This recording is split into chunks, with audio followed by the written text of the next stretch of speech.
Ok, bueno, pues nuevamente nos encontramos por aquí.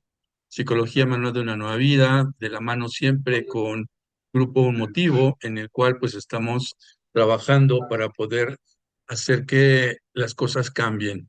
Y cambien pues precisamente con ustedes, con esta intención de poder darles a cada uno de ustedes esta charla, este pequeño taller que lo hice precisamente para ustedes y para que podamos entender un poco más con este taller que se trata de grupos gerenciales.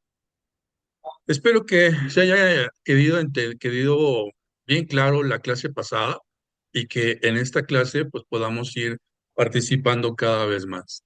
A ver, por ahí, ¿quién me recuerda la clase pasada? ¿Por ahí en qué nos quedamos?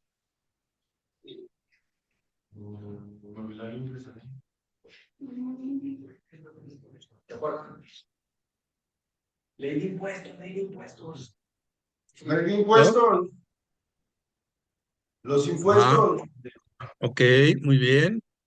Muy bien, bueno, pues ahora vamos a comenzar a identificar, porque me quedé con esta intención de saber que tal vez para ustedes debía haber tomado primero esta clase y después la de los impuestos. ¿Por qué? Porque para muchos de ustedes han estado trabajando en algún lugar en donde son asalariados, son asimilados a salarios, o bien perciben un salario, alguna remuneración que no está como fundamentada. Quiero decir que no les están dando o una factura o no les están dando un CFDI de nómina o alguna cosa por el estilo. Entonces, vamos a comenzar, perdón, vamos a comenzar a ver e identificar lo que son las personas físicas y las personas morales, los conceptos de la parte fiscal y la parte empresarial que nos va a ayudar a entender cada vez mejor toda esta actividad. Entonces, cuando se trata de una persona moral y una persona física, eso en muchas ocasiones nos confundimos un poco, sobre todo porque a veces no lo tenemos tan entendido. Es decir, para algunas personas físicas tenemos por ahí que la persona física es una sola persona que puede tener trabajadores, pero a lo mejor no está cumpliendo con una sociedad, con una asociación. Y en la siguiente vamos a identificar de qué se trata la persona moral. Pero la persona física y sus características de la persona física es que es un pequeño empresario, que también se les conoce como empresas pyme, en donde tiene tal vez unos 5 o 7 trabajadores, pero no está precisamente contemplada como una empresa. También existe dentro de la persona física varias actividades, se le llama tributar. ¿Bajo qué régimen está tributando? Ah, bueno, ese régimen que está tributando puede ser de arrendamiento. Acuérdense que el ISR, como lo vimos en la clase pasada, nos dice que el impuesto sobre la renta es por vivir, trabajar en México. Ese es el impuesto que nos genera el ISR. Y el impuesto al valor agregado, pues es otro más que precisamente como su nombre lo dice, le está agregando el 16% que se refiere a ese dinero que va al gobierno. ¿Sí? Y de ahí que se hacen las diferentes actividades como pues cuestiones sociales, mejoras para el gobierno, etcétera, etcétera. Entonces, la persona física tributa bajo varios regímenes. Puede ser que sea el régimen de arrendamiento. Cuando una persona tiene una casa y en esa casa destina varios cuartos y los renta, ah, bueno, pues la persona física tiene la actividad de arrendamiento y va a pagar los impuestos conforme el arrendamiento. Tal vez en otra sesión veamos cuál es el tratamiento para cada una de estas personas, pero lo que me interesa ahorita es que identifiquen qué es una persona física y cuáles son sus actividades y hasta dónde vamos a llegar como persona física. Una persona física también puede tener la actividad de honorarios. Y eso le vamos a comenzar a llamar por su nombre, que sería estar tributando bajo los honorarios. ¿Cuáles son los honorarios? Son todas aquellas remuneraciones que obtiene una persona por todo lo que conoce y tiene aprendido. Por lo tanto, los honorarios van a ser un médico, un dentista, un psicólogo, un abogado, un contador, pero también no se genera nada más con personas que tienen título profesional, sino también que puede ser con el área, por ejemplo, que va a hacer de honorarios porque a lo mejor tiene alguna cuestión aprendida, por ejemplo, de albañilería, por ejemplo, de alguna otra cosa que le dice, es que, ¿cómo te voy a vender lo que yo conozco? Cuando nosotros vendemos lo que compramos, pues entonces es compra-venta. Pero ¿cómo le voy a vender mis conocimientos? ¿Sí? Entonces, si nosotros estamos vendiendo nuestros conocimientos, va a ser por honorarios. ¿Ok? Otro de los más comunes es la actividad empresarial y profesional. Esa, justamente, como la actividad empresarial y profesional, es la que se dice que son las empresas PYME. Y esas empresas PYME, la persona física tiene un par de trabajadores y obviamente les paga, también los ingresa al Seguro Social, también les da sus prestaciones de ley, también tiene que cumplir con la Ley Federal del Trabajo y también pues tiene que desarrollar todas esas actividades de una empresa. Por eso se dice que es actividad empresarial y profesional, pero no es una persona moral. Entonces, una persona física con actividad empresarial y profesional es justamente la que compra y vende, pero no nada más se queda en comprar y vender, porque todo su ramo de trabajo se va no nada más a limitar a hacer pequeñas cosas. Puede ser que venda mucho en muchos lugares y a lo mejor va a tener inclusive un par de sucursales, pero ahí ya comenzamos a darle la idea a que esta persona puede brincar a ser una empresa, una persona moral. Pero como persona física, también podemos decir que tributa bajo el régimen de sociedades o accionista. Entonces, cuando una persona se da de alta y solamente firma un acta constitutiva para ser socio de una empresa y esta persona como persona física también, si esta persona recibe ingresos por parte de la empresa que son sus utilidades, pues también tiene que pagar los impuestos de la remuneración que la empresa se le está dando como sus participaciones y sus utilidades. Pero para que pueda recibir las utilidades de la empresa, como persona física se tiene que dar de alta por asociado, por socio accionista, como no sé, inclusive los corredores de bolsa también se tienen que dar de alta como es el régimen en el cual se va a tributar por estar manejando dinero de otras personas, ¿sí?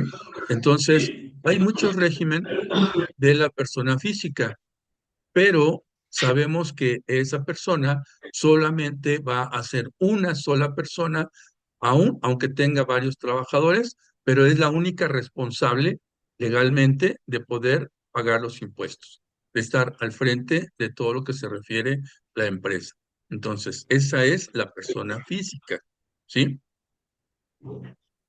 Nos vamos aquí a la persona moral, en donde aquí vamos a tener la diferencia entre la persona física y la persona moral. La persona moral es un grupo de personas que se encuentran en una asamblea, como lo pueden ver en la pantalla, en donde hay varias personas con documentos y donde tienen una asamblea para decidir cuál es el rumbo de la empresa y cómo se va a manejar. También tienen empleados, también tienen todo un proceso que va a ser operativo para que pueda funcionar la empresa de forma correcta. Así como la persona física puede tener un departamento de compras, también la persona moral. También la persona física puede tener un departamento de reparto, también la persona moral. La gran diferencia es que recae todo el peso en la persona física de una sola persona. Y cuando la persona moral, entonces recae en el peso de todos. Por eso se hacen asambleas para poder tomar decisiones con los socios y accionistas. Y esto se tiene que protocolizar con un notario público para que esa asamblea pueda quedar garantizada. Entonces, esas personas, como persona moral, existe un representante legal. Ese representante legal no tiene que ser precisamente el dueño de la empresa. Puede ser cualquier otra persona que designe o el socio mayoritario o el dueño, lo va a designar para que esta persona sea el representante legal. Y este representante legal pueda darse de alta en el banco para tener su cuenta bancaria, para que se dé de alta en el SAT como representante legal para que pueda atender cualquier demanda que se le pueda presentar. El representante legal responde por todos ellos. Entonces, la diferencia entre una persona moral y una persona física es que, ya lo pueden ver ustedes, es un grupo de personas que se reúnen para poder realizar un negocio. Puede ser que tengan por ahí las ventas de cantidades muy grandes como persona física, pero también hay un límite. Ese límite le dice el SAT, ¿sabes qué? Ya no puedes ser persona física, tienes que ser persona moral.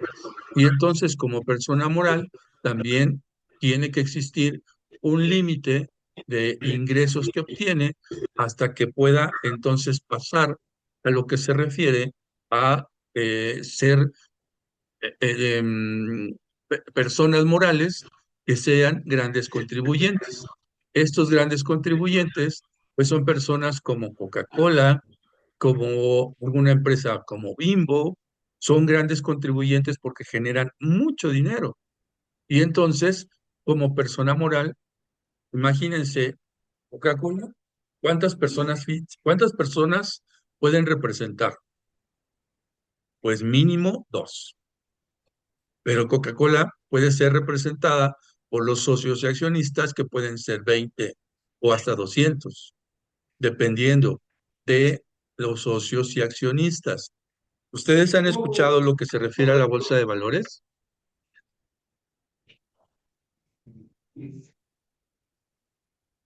¿Si han escuchado lo que se refiere a lo que es la bolsa de valores y comprar acciones de una empresa?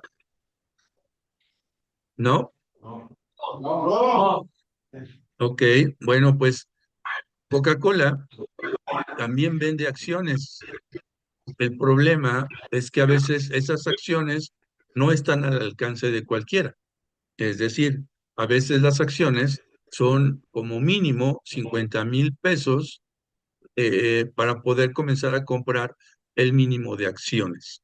Entonces, yo le compro las acciones a Coca-Cola y esas acciones, cuando exista una asamblea, me van a notificar para que se pueda tomar decisiones. Pero aquí también existen políticas, en donde las políticas dicen, bueno, los accionistas no tienen voz y voto para los socios.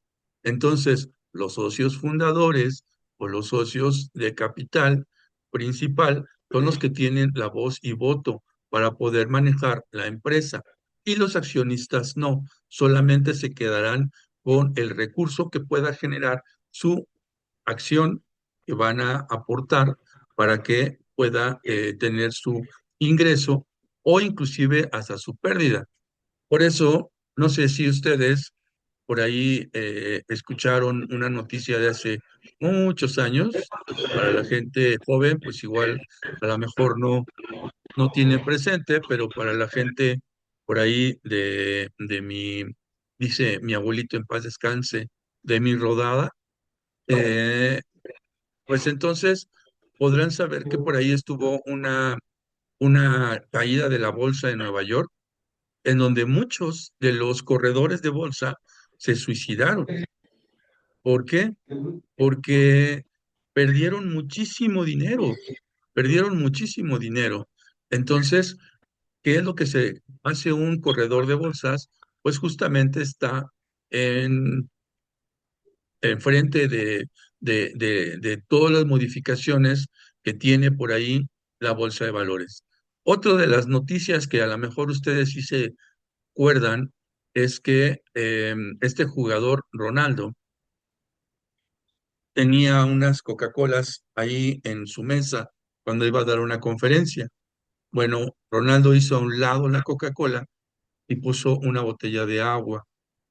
Por esa acción, Coca-Cola perdió mucho dinero porque la bolsa de valores cayó muchísimo por esa pequeña acción. Perdió mucho dinero por Ronaldo, que no le pudieron poner una cláusula o alguna cosa de los patrocinadores. Y entonces, justamente esos pequeños detalles son los que tiene que cuidar una persona de la empresa. Y la empresa se tiene que proteger por todos lados. Por eso, la empresa como socios y accionistas tienen que tener sus manuales, sus políticas, y aquí hablamos de políticas de riesgo. En la clase anterior, bueno, hace dos sesiones anteriores, más bien dicho, dos cursos anteriores, en donde teníamos la norma 035 y hacíamos políticas de riesgo. Al principio, pues, una política desde el, perdón, desde el punto de vista de una empresa y un departamento puede ser pequeña, pero si hacemos una política para la empresa, pues tiene que ser una política que tenga una firmeza y un fundamento más profundo. No podemos caer en errores pequeños que nos cause la vida de la empresa. Imagínense, ustedes sabían que una empresa, si su nombre, vamos a imaginar que no es, esto no es cierto lo que le voy a contar, pero vamos a imaginar que justamente Coca-Cola no tiene registrado su nombre, no lo tiene. Entonces, uno de ustedes paga una cantidad muy pequeña por registro de marca y ustedes tienen el registro de marca de Coca-Cola. Ah, bueno, pues ahora la empresa puede pasar a ser suya. ¿Por qué? Porque a lo mejor no van a quitarle toda la infraestructura, no le van a quitar todo, pero el nombre ya se lo quitaron. ¿Y qué es lo que tiene que hacer? Es una demanda en la que quien registró el nombre le pide el dinero que pudo haber ganado en el periodo desde que registró la marca hasta que lo solicita. ¿Qué es lo que hacen con esa empresa? Pues que a lo mejor se va a tener que cambiar de nombre. Si o bien llega al acuerdo con quien tiene el registro de marca. Entonces, por esos pequeños detalles, algunas empresas pueden caer muchísimo. En Ciudad de México, por ahí había una empresa de niños que se dedicaba a hacer una atracción justamente de niños y se llamaba El Mundo de los Niños, si no mal recuerdo. Bueno, pues por ahí un japonés o alguien por ahí asiático registró la marca y ahora esa empresa se llama Kitsania. Kitsania es el mundo de los niños y tuvieron un problema legal muy fuerte y obviamente tuvieron que gastar mucho dinero. ¿Y cuál fue el gran problema? Que no registraron la marca. Entonces, ¿se dan cuenta qué tan problemático puede ser los pequeños detalles? Por eso las asambleas de los socios y accionistas tienen que destinar las diferentes tareas de una persona moral para poder tener la garantía de su empresa, de su negocio. Esto también repercute a una persona física, pero vamos a hablar en números y en dinero. Imagínense que tuvieran una empresa que tuviera más de 200 millones de pesos y un negocio que pueden tener pues unos, no sé, de capital o de ingresos anuales, vamos a suponer que pudiera tener 3 millones de pesos. No es lo mismo perder 200 millones a 3 millones, ¿no? Entonces, obviamente es comparativo totalmente, pero la pérdida puede ser muy significativa para ambos, porque la inversión pues, no nada más repercute en la persona física como una sola persona, sino también como persona moral repercute en los grupos de personas que están reunidos para hacer una sociedad. Entonces, la persona moral vamos también a un apartado diferente, que esta persona moral es también con fines no lucrativos. Y esos fines no lucrativos son las asociaciones civiles, esas asociaciones civiles que no generan un ingreso propio. Es decir, que en este caso, por ejemplo, donde ustedes están, Centro Un Motivo es una asociación civil que está registrada y que tiene toda la cuestión legal firme. Alguna asociación civil las realizan y algunas asociaciones civiles no nada más se dedican a la actividad, en este caso de adicciones, sino también algunas que se van hacia, no sé, la mejora de los niños con cáncer, este, qué sé yo, hay muchas asociaciones civiles. Todas estas no van a tener fines de lucro, pero también debe tener cuidado. ¿Por qué? Porque para cada una de estas asociaciones tiene que tener, primero que nada, una contabilidad totalmente registrada. Tiene que tener también la persona física que está como representante legal. Y esa persona física como representante legal tiene que hacer todo a nombre de la asociación civil. No lo puede hacer a nombre personal, porque entonces cae en alguna falta y que puede ser pues bastante complicado. ¿Sí?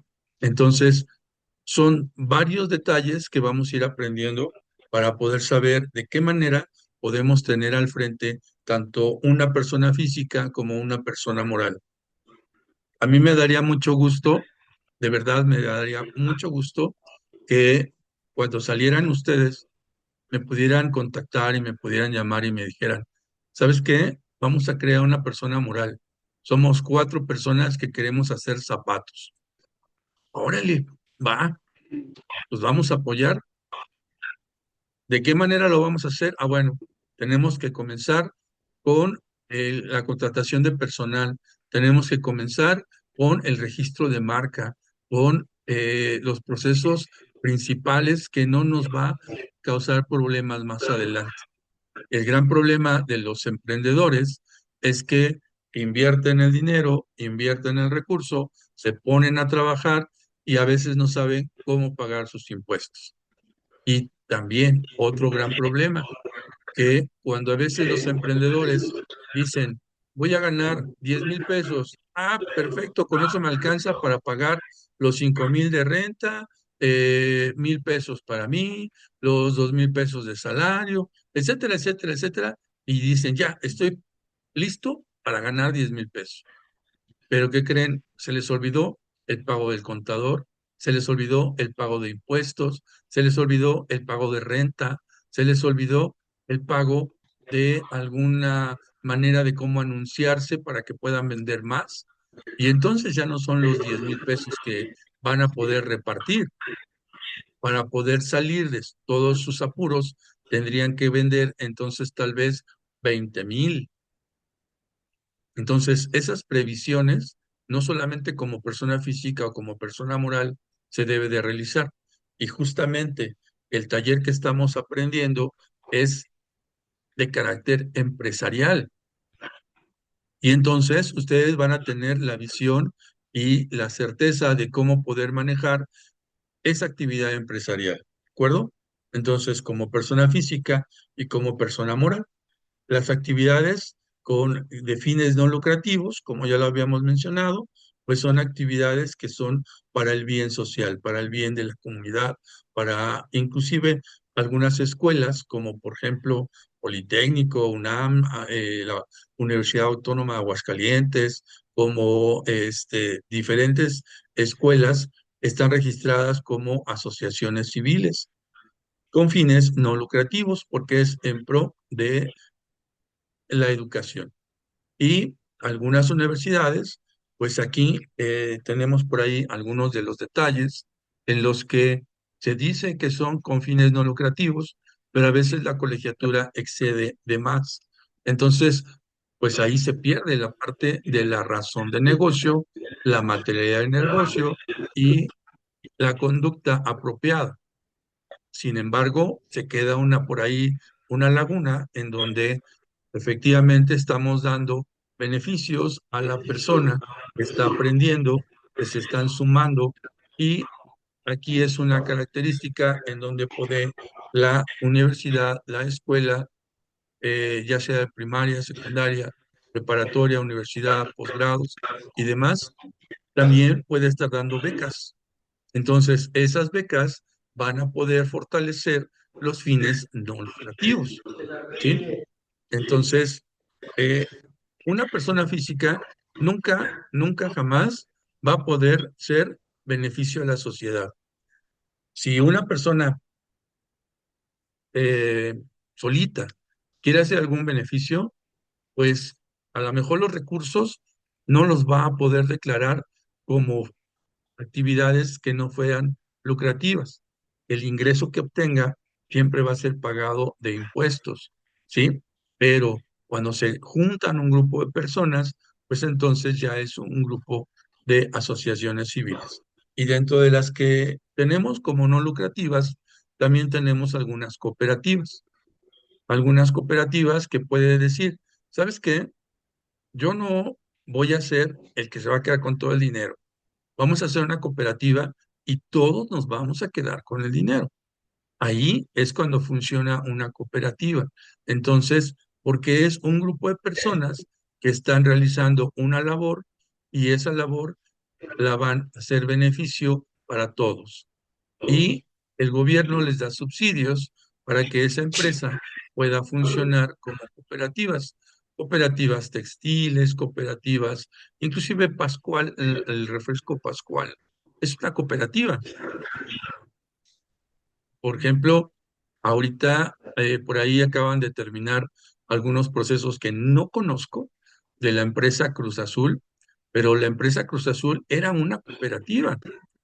Y digo era porque creo que ya la cambiaron y la cooperativa era para el beneficio de toda la gente que estaba en Hidalgo y que trabajaba y, y- y realizaba en una cooperativa, creció tanto que pues comenzaron a tomar por ahí mano de todo ese recurso y pues por ahí no quiero decir malas palabras, pero voy a decir una, la ambición pues destruyó toda la cooperativa, ¿no?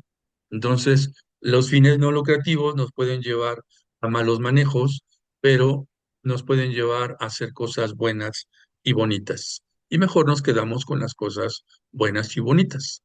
La contabilidad es fundamental y muy importante en las funciones de cómo realizar tanto la persona moral como la persona física. Y aquí les doy un pequeño dato. El que inicia la contabilidad es un fraile que se llamó Fray Lucas Paciolo. Este fraile, Fray Lucas Paciolo, comenzó a hacer lo que se refiere la partida doble, las entradas y salidas, porque él manejaba justamente todo lo que entraba y todo lo que salía. Entonces, él hizo la teoría de la partida doble, en donde a todo cargo corresponde un abono, y en contabilidad se le conoce esa partida doble para poder tener un balance general. Hoy por hoy entendemos que las cuentas de balance son justamente todas las cuentas que utiliza la contabilidad para poder hacer un balance general.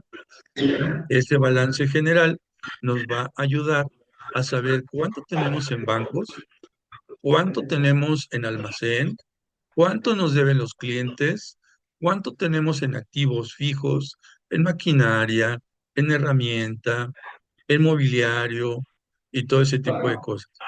Y aquí también en la contabilidad nos ayuda a saber cuáles son las cosas que se van devaluando. Al final de cuentas, todo. Pero, por ejemplo, si nosotros compramos alguna máquina, pues a lo mejor buscamos en la ley y nos dice que esa máquina va a tener una vida útil de 10 años. Entonces, después de 10 años, esa maquinaria ya no vale nada, a pesar de que en el mercado sí tenga un valor, pero la vida útil puede ser de 10 años.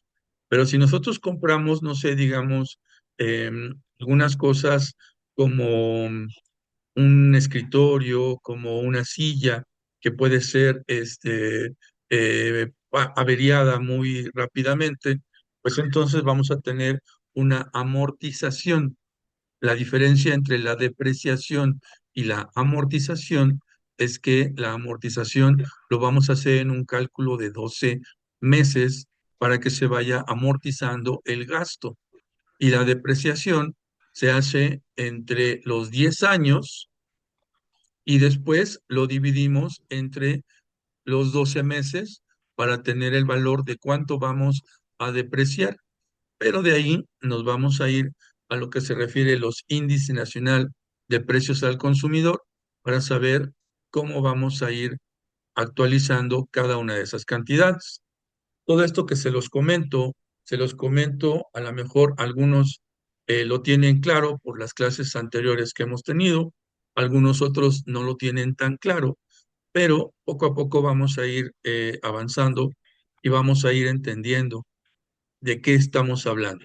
Quiero utilizar todos estos términos porque justamente quiero que se vayan familiarizando con cada uno de estos. A lo mejor no terminan siendo los grandes expertos y no terminan siendo los grandes conocedores de lo que se refiere a un puesto empresarial, pero sí quiero que tengan el conocimiento de todo lo que ustedes pueden lograr si ustedes se lo disponen. Si ustedes se disponen a lograr hacer una empresa, pues entonces seguramente lo van a lograr. Si ustedes están pensando en salir a trabajar, está perfecto. Pero si ustedes están pensando en trabajar para poder tener un recurso que comenzar a invertir, entonces ya se convirtieron en persona física con actividad empresarial. Y después de eso se convirtieron en una empresa pyme que tienen un par de trabajadores para desarrollar un negocio. Y después de eso, se convirtieron en unos empresarios. ¿Sí? Entonces, dentro de las diferentes actividades que tiene la empresa, tiene leyes. Y una de esas es el Código Fiscal de la Federación.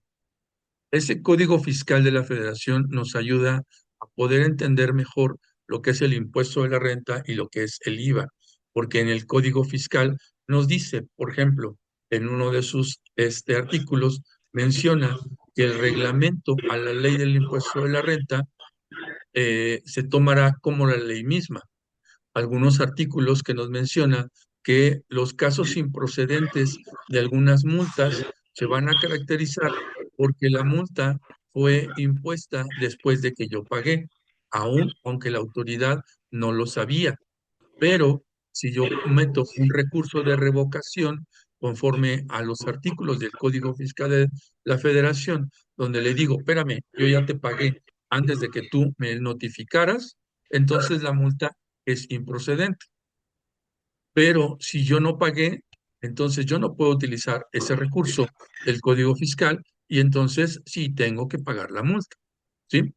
El Código Fiscal de la Federación nos va a ayudar a entender mejor de qué manera vamos a estar obteniendo los grandes beneficios y saber qué nos debemos de cuidar, de qué nos debemos de cuidar, como por ejemplo también lo delicado que puede ser el tener como se los he dicho en otras ocasiones, la firma electrónica.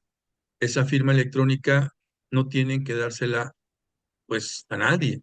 Y si se la dan, lo tienen que tener con un aviso de privacidad para que esa firma pueda ser de ustedes y solamente de ustedes y que se la puedan dar al contador bajo de un contrato de servicios para que no haga mal uso de esa firma electrónica. Y ustedes, como personas morales, tampoco pueden estar dando contraseñas y accesos de la persona moral en todo mundo.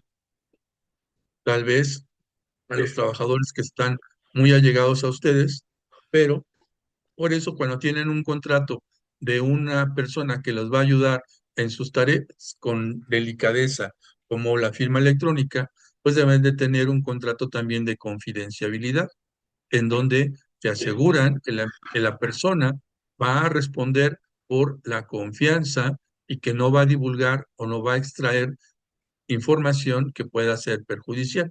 Y todo eso también nos ayuda mucho el conocer un poco más al respecto del Código Fiscal de la Federación, en donde también se actualiza con el Diario Oficial de la Federación y que en ese Diario Oficial nos dice por ahí que se modificó el artículo tal de la Ley de Impuesto a la Renta y que el Código Fiscal de la Federación también se llega a modificar por tal cosa, ¿sí? Entonces, el Código Fiscal, pues, es una herramienta muy importante y muy fundamental para trabajar. La ley federal y las gubernamentales. En este caso, cuando tenemos una empresa en distintos estados, y quiero decir así, porque la tenemos en la matriz aquí en Aguascalientes y tenemos una matriz más en Ciudad Juárez, queremos tener otra matriz más no sé, en Sinaloa, en Mérida, en Oaxaca y ya tenemos varias sucursales. Entonces, ¿qué es lo que vamos a tener? Ahí utilicé, perdón, una palabra equivocada. La matriz solamente está en un solo lugar. Las sucursales están en los distintos lugares. Entonces, la matriz la tenemos aquí en Aguascalientes y las sucursales están en los diferentes estados. ¿Sí? Eso que nos va a llevar a que si nosotros vamos a tributar por las leyes que Aguascalientes nos rige. Pero si nos vamos a otro estado, tenemos que cuidar cuáles son las diferentes actividades que tiene esa, ese gobierno y cuáles son lo que nos pide que debamos de cubrir teniendo la empresa allá. Entonces, la ley federal no nada más es única y que se va a dar en toda la República.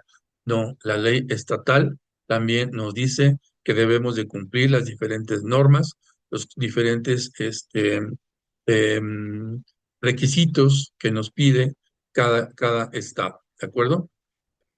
Y de ahí que nos va a dar que las normas oficiales nos van a definir cómo se aplica cada uno de los diferentes procesos. Acuérdense que dentro de las normas oficiales nosotros ya entendemos un poco más, porque de eso sí puedo estar seguro, que si no tenemos, es más, les voy a hacer una pregunta para todos los que sí pasaron el examen anterior. Si no tenemos una norma, ¿qué es lo que debemos de tener en la empresa? Una que,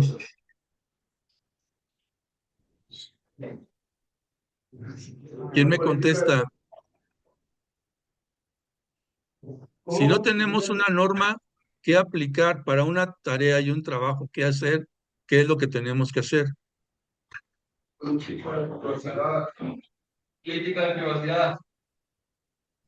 Ah, Una no escuché política. bien. Una Una política. política. Exactamente, exactamente. Así es de que si no tenemos una norma, vamos a aplicar una política interna que nos ayude a garantizar la seguridad de cada uno de las personas, del inmueble y de la empresa. ¿Sí? Entonces, siempre que vamos a hacer una cosa, vamos a buscar la norma. Es decir, vamos a hacer la conexión de gas. Vamos a buscar la norma de las instalaciones de gas. Y ahí nos vamos a encontrar que debe de estar de tal altura del piso, que debe de tener un color determinado, que debe estar soldada con X material, etcétera, etcétera. ¿Sí?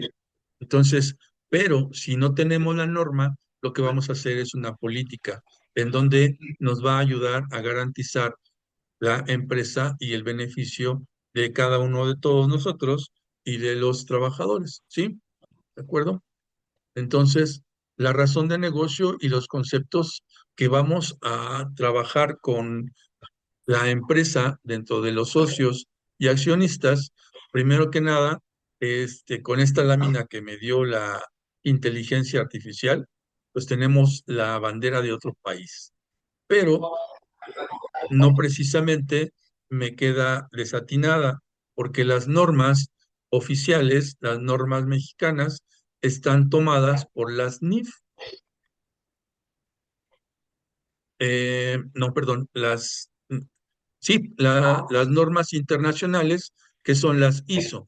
Las NIF son las normas financieras, pero las normas internacionales son la familia de ISO. Todas esas familias de ISO, 9001, etcétera, etcétera, nos vamos a encontrar con que son mundialmente reconocidas. Entonces, la empresa no nada más se debe de quedar con las normas como persona moral, sino también como persona física. El tener el cumplimiento de obligación por cada uno de los procesos. Por eso, si nos regresamos a la persona física y las características de la persona física, pues nos vamos a encontrar que la persona física tiene actividad empresarial y profesional. Entonces, como su nombre lo dice, actividad empresarial. Así es de que, siendo una empresa, aunque sea pequeña, debo de buscar la manera de cómo cuidar cada uno de los procesos que me está llevando a poder tener un cumplimiento de obligación, ¿sí? Entonces, la razón de negocios es el por qué estoy haciendo un negocio. ¿Cuál es la razón? ¿Cuál es el fin que voy a tener dentro de mi negocio?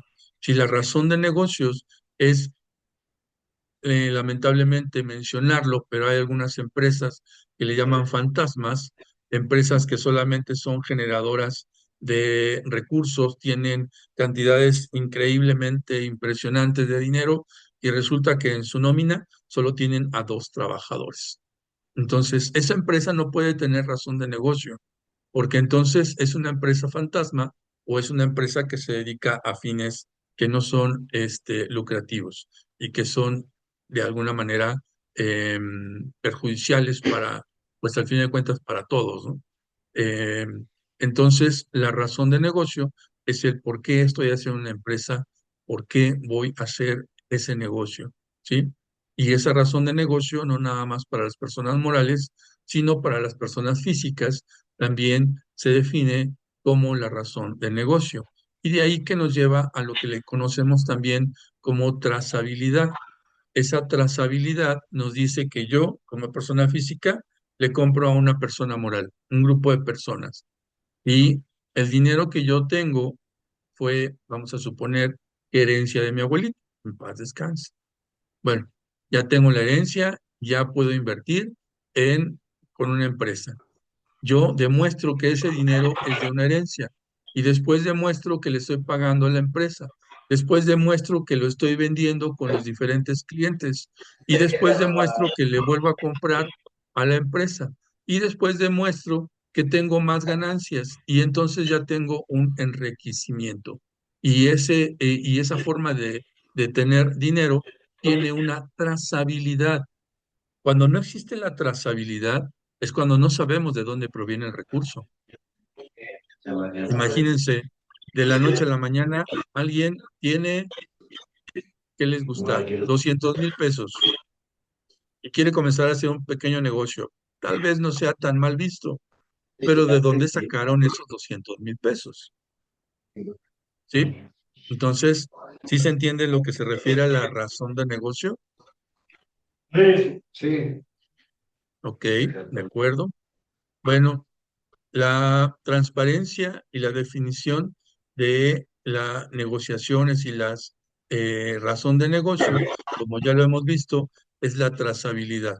Es tener ese fundamento en el que vamos a tenerlo todo precisamente fundamentado, por escrito, con material de negocio, y la materialidad es yo tengo un recurso, después ese recurso lo compro, me dan un CFDI, después lo vendo, yo doy un CFDI y así sucesivamente. Recordemos que el CFDI es una factura, ¿sí? Entonces, la definición precisamente de la trazabilidad es la transparencia, ¿sí? Si tenemos una trazabilidad, es como trazar, es como hacer a lo que no me gustan las palabras mucho en inglés, pero vamos a llamarle el famoso checklist. Hacemos un checklist. ¿Qué se refiere?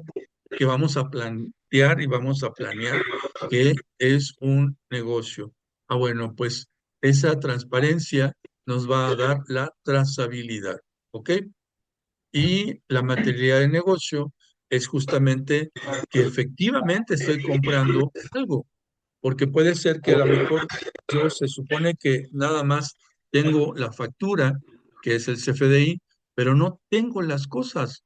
Entonces no hay materialidad y se supone que yo las vendí, se supone. Y entonces yo tengo otro recurso y después vuelvo a comprar algo que nunca tengo. Entonces no hay materialidad. Entonces no hay sí hay trazabilidad, pero no hay materialidad. Entonces debemos de tener trazabilidad, razón de negocio y materialidad de negocio. ¿Sí? Entonces, si tenemos la materialidad y la razón de negocio, estamos realizando una buena actividad empresarial, ¿de acuerdo? Y bueno, la definición aquí entre salario y para los empresarios que se preocupan por saber de sus trabajadores,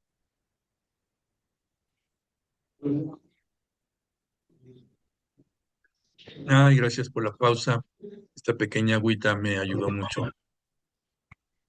Bueno, los empresarios, las empresas como personas morales y las personas físicas que también tienen trabajadores, aquí vamos a conocer algo muy interesante, la diferencia entre un asalariado y un asimilado a salario.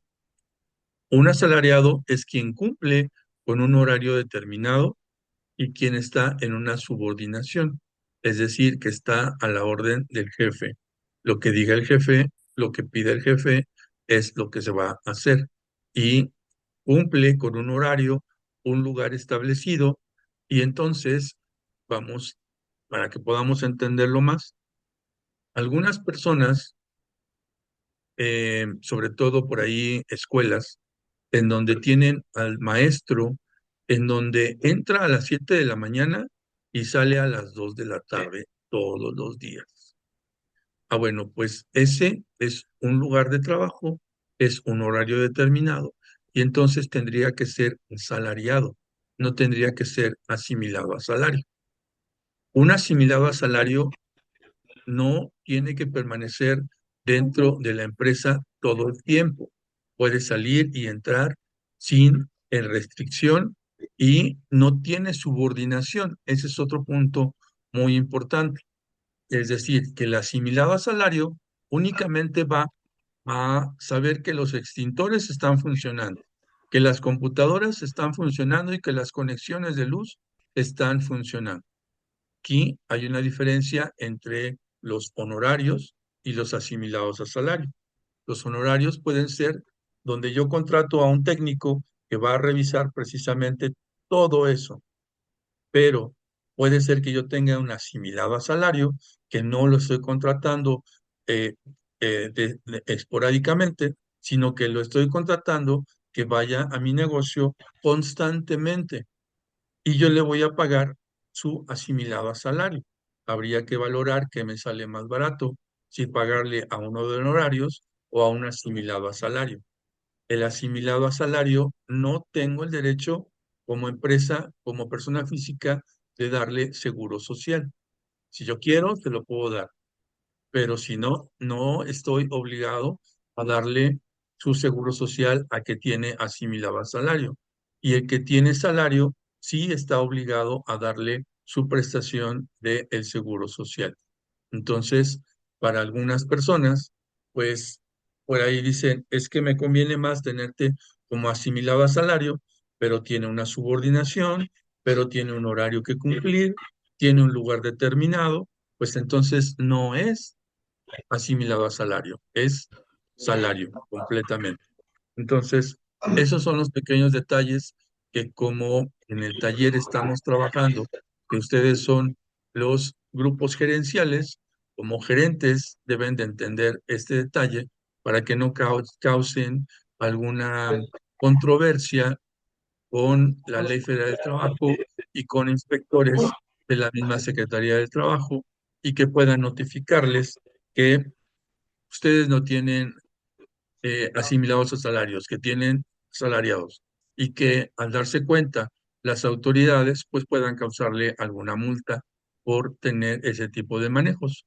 Entonces, son distintas las diferentes actividades que son sencillas, pero hay que estar muy presentes y muy dedicados a entender todos estos procesos, ¿sí?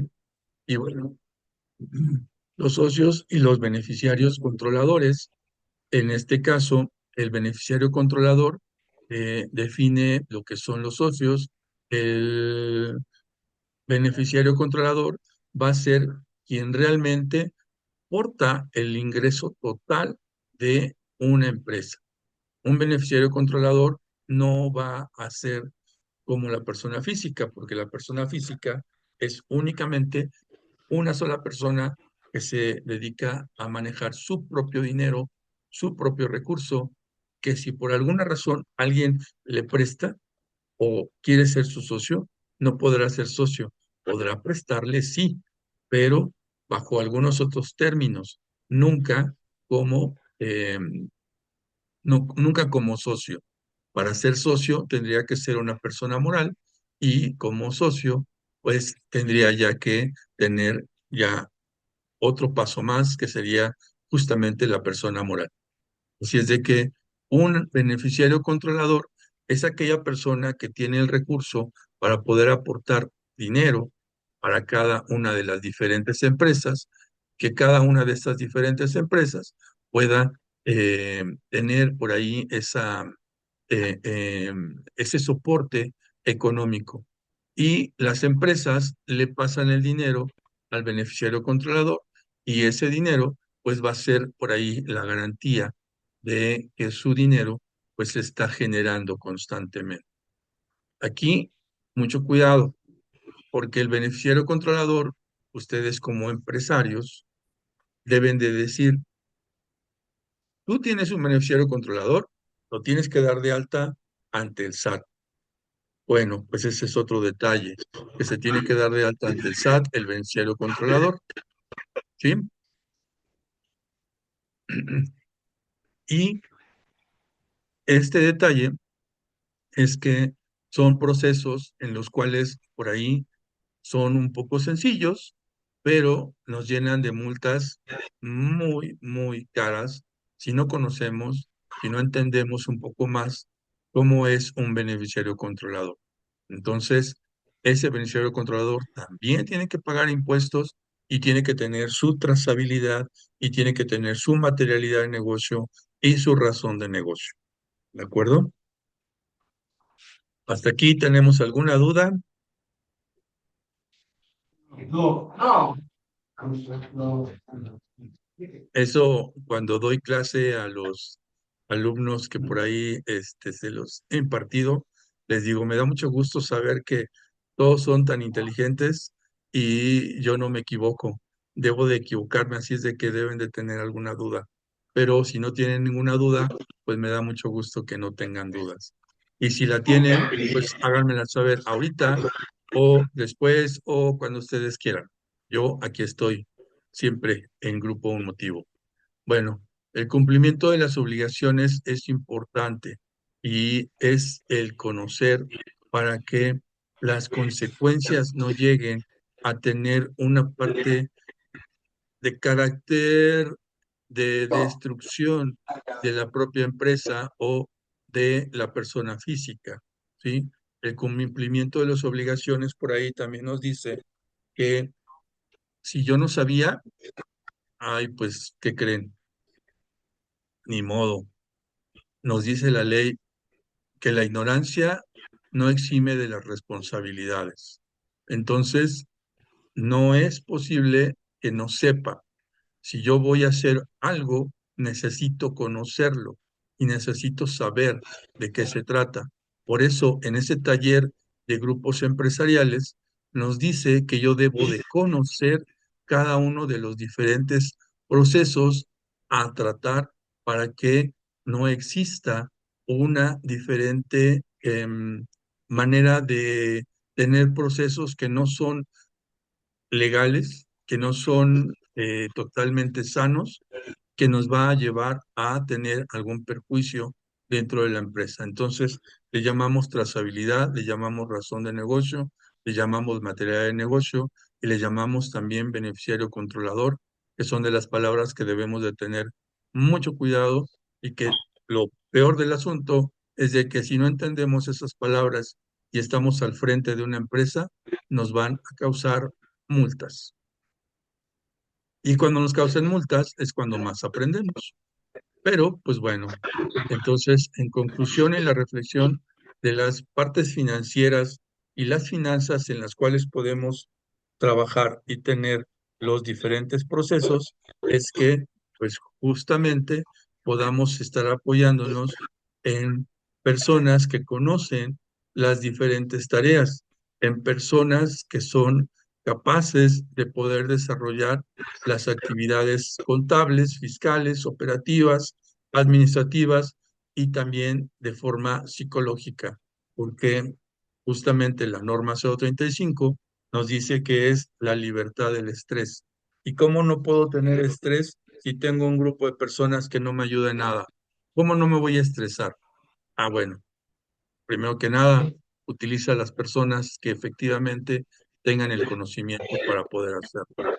Y justamente Grupo Un Motivo se ha preocupado por ustedes, se ha preocupado para poder saber que ustedes pueden salir a desarrollar una labor diferente de la que han estado haciendo todo el tiempo, una materialidad en la que pueden hacerla totalmente válida y que ustedes pueden lograr el tener una diferencia con el resto de muchas personas, como se los han dicho algunas personas, como lo hacen tal vez con algunos talleristas, en el proceso de reanimación, de rehabilitación, el proceso de crecimiento, pues esto tómenlo como aprendizaje. En realidad, me interesa que tengan un poquito del conocimiento y la conciencia del taller para que cuando ustedes salgan me dará mucho gusto y levanten la mano quien me va a buscar cuando salgan y quieran tener un negocio. Muy bien, pues yo espero que así sea. Por ahí he estado no abandonando esa situación, pero en la medida de lo que se pueda, pues aquí estoy y estaré siempre para poder apoyarlos. Y bueno, pues se terminó la presentación. Esperemos que sí hayan entendido lo básico que es la persona moral, la persona física, la materia de negocio, la razón de negocio, el beneficiario controlador y sobre todo cuáles son los procesos que nos lleva a cada uno y que es muy amplio, muy, muy amplio el tener el conocimiento de cada una de estas partes, porque entonces necesitaríamos ser abogados, contadores, ingenieros, psicólogos, administradores, pero aún así podemos lograr cada vez nuestro proceso. Pues entonces, si no tienen por ahí preguntas, pues nos vemos el próximo miércoles. Pero díganme si tienen preguntas. No. Una pregunta que le quieran preguntar. No, todo bien. Jaime, todo bien, ¿no? Ok, No, ¿quién todo va a poner un bien, todo negocio? bien. ¿Quién va Yo, a poner un negocio cuando salgan? yo. Ok, pues bueno, pues aquí estamos. Les mando un fuerte abrazo y por ahí nos estamos viendo. Gracias. Gracias, que Dios los bendiga.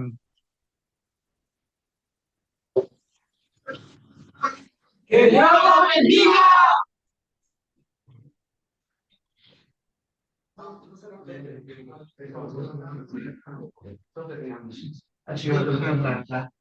Alex, muchas gracias, Alex. Gracias, gracias. Gracias, que pases buenas noches. Gracias, igualmente. Ahorita hago el corte de las curvas que tengo pendientes para los DC3 y te comparto mañana. Ok, de acuerdo. Vale. ¿Vale? Estamos pendientes Bueno, muy entonces. bien. Claro que ¿Vale? sí, un abrazo. Gracias, igualmente. Gracias. Si el pueblo un motivo le dice, ahí está, Alex. Pasa buenas noches, Alex. Gracias.